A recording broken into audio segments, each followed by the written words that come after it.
ఓరి నాయనో 10 మంది కాదు 20 మంది కాదు ఏకంగా 400 మందిని భోజనానికి పిలిచి ఒకే చోట చంపేశారు. తొందరగా వీడియోని సేవ్ చేసుకుని మీ ఫ్రెండ్స్ అండ్ ఫ్యామిలీకి షేర్ చేయండి. ఇప్పుడు మీరు చూస్తున్న ప్రదేశాన్ని ప్రస్తుతం కత్తులబావి లేదా చీకటి కోనేరుగా పిలుస్తూ ఉంటారు. అసలు పేరు వచ్చేసి శ్రీ గోపీనాథ స్వామి దేవాలయం.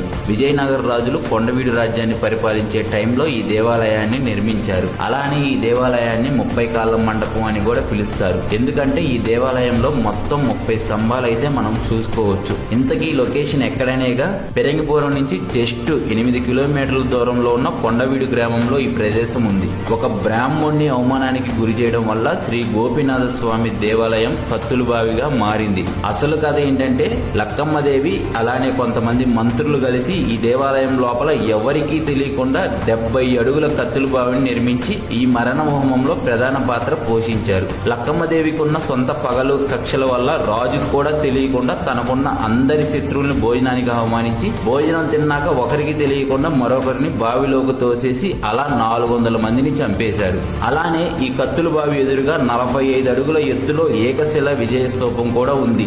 విజయనగర రాజులు కొండవీడు రాజ్యాలని జయించి తర్వాత వాళ్ళ విజయానికి గుర్తుగా ఈ ఏకశిల స్తూపాన్ని ఏర్పాటు చేశారు. ఈ కత్తుల బావి గురించి పూర్తి చరిత్ర మన యూట్యూబ్ ఛానల్లో చూడాలనుకుంటే కామెంట్ సెక్షన్ లో లింక్ అని కామెంట్ చేయండి. Love you all, see you again.